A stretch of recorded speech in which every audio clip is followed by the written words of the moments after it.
दोस्तों, एक बार फिर आपका हिंदी साहित्य सुधा चैनल पर स्वागत है। आज हम कक्षा 10 के विद्यार्थियों के लिए लेकर आए हुए हैं कवित्त, जो कि रसखान जी के द्वारा लिखा गया है। इसके पहले आप लोगों ने रसखान के सवैये पढ़ लिए थे, तो आज हम शुरू करते हैं कवित्त। कवित्त हमारा है गोरज विराजे भाल लह लही बनमाल, आगे गैया पीछे ग्वाल गाँव मृदुबान री, तैसी धुनी बांसुरी की मधुरी मधुर जैसी, बंक चितवन मंद मंद मुस्कान री, कदम बिटप के निकट तटिनी के तट, आटा चढ़ी चाही पीत पट फहरान री, रस बरसावे तन तपन बुझावे नैन, प्राणन रिझावे वह आवे रस खान री।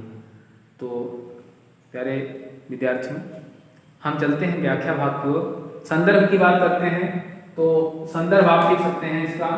प्रस्तुत कवित्त हमारी पाठ्य पुस्तक हिंदी के काव्यखंड से रसखान जी द्वारा रचित एवं रसखान ग्रंथावली से उद्धृत कवित्त शीर्षक से व्याख्या हेतु संकलित है। यह आपका हो जाएगा संदर्भ। और अब हम बात करते हैं व्याख्या भाग की।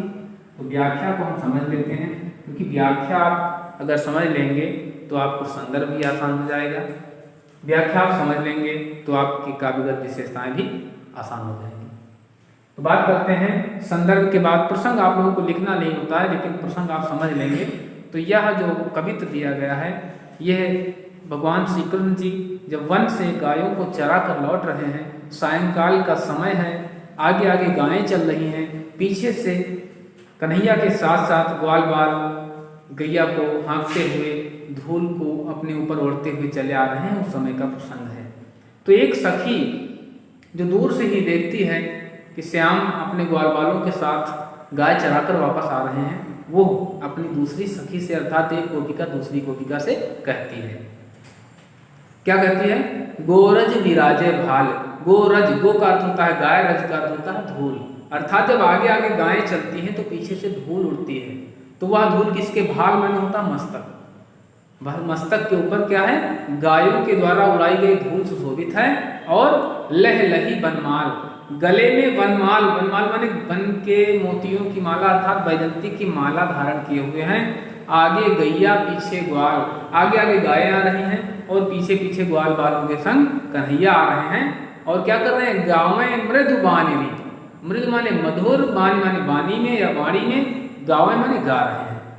अर्थात वह गोपिका कहती है, सखी देखो गायों की धूल को ओढ़े हुए, अर्थात गायों के खुर से उड़ाई गई धूल को ओढ़े हुए, गले में वैजंती की माला को धारण किए हुए आगे आगे गैया तथा उनके पीछे ग्वाल बालों के साथ कन्हैया गीत गाते हुए आ रहे हैं। और क्या है? तैसी धुनी बांसुरी की मधुर मधुर जैसी। अरे वो लोग जैसे गा रहे हैं, तैसी अर्थात वैसी ही, धुनी माने धुन, बांसुरी की वैसी ही, उसी की अपने गाने की धुन में ही बांसुरी की धुन को भी मिलाए हुए हैं। और मधुर मधुर जैसी, जैसी उनकी गाने की शैली है वैसी ही वो बांसुरी को भी बजा रहे हैं। बंक चितवन, बंक का अर्थ होता है टेढ़ा, और टेढ़ी दृष्टि से देखते हुए मंद मंद मुस्कान री, मंद मंद मुस्कुराते हुए वो कन्हैया इधर आ रहे हैं। आगे कहती है सखी, कदम विटप के निकट तटिनी के तट। कदम विटप का अर्थ होता है कदम का वृक्ष, निकट का अर्थ होता है पास, तटिनी का अर्थ होता है नदी, तट माने किनारे पर। अर्थात उधर नदी के किनारे कदम्ब के वृक्ष के पास क्या किया? अटा चढ़ चाह पीत पट फहरान री।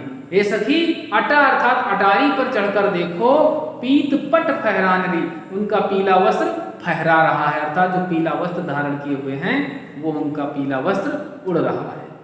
और क्या कहा? रस बरसावे तन तपन बुझावे नैन। अरे कन्हैया की जो धुन है, जो गीत है, वह आनंद की वर्षा करती है। रस बरसावे, आनंद की वर्षा करती है। तन तपन बुझावे, तन तन माने शरीर की, तपन माने जलन या ताप को, बुझावे माने बुझा देती है, नैन माने नेत्रों की भी जलन को शांत कर देती है। अर्थात शरीर की तपन को शांत कर देती है उनकी गायन शैली, और नेत्रों को आनंद प्रदान करती है। और क्या कह रही गोपिका?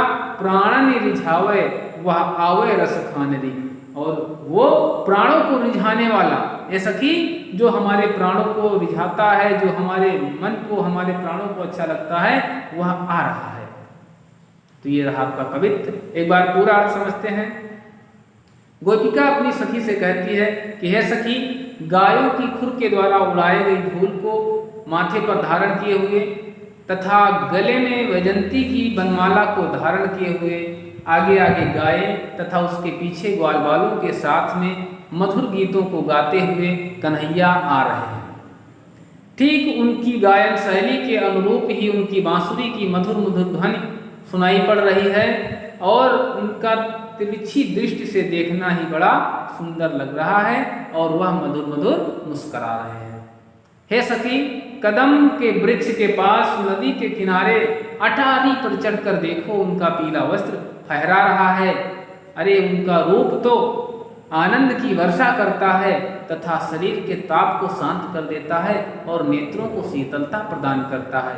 हे सखी, हमारे प्राणों को रिझाने वाला अर्थात हमारे प्राणों को प्रिय लगने वाला वह कन्हैया इधर आ रहा है। अब हम बात करते हैं इस व्याख्या भाग के बाद में काव्य सौंदर्य के तत्वों पर।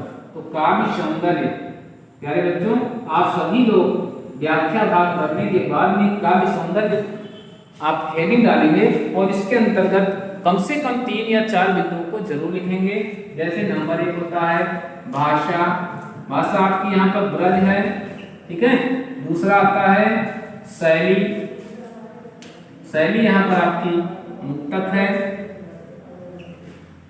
तीसरी बात आप लिखते हैं यहाँ पर छंद, छंद आपका कवित्व है जैसा कि शीर्षक से भी उद्धृत है।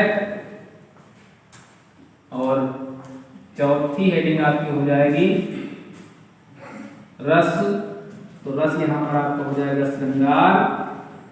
अब बात करते हैं, छंद हो गया, रस हो गया, अलंकार की।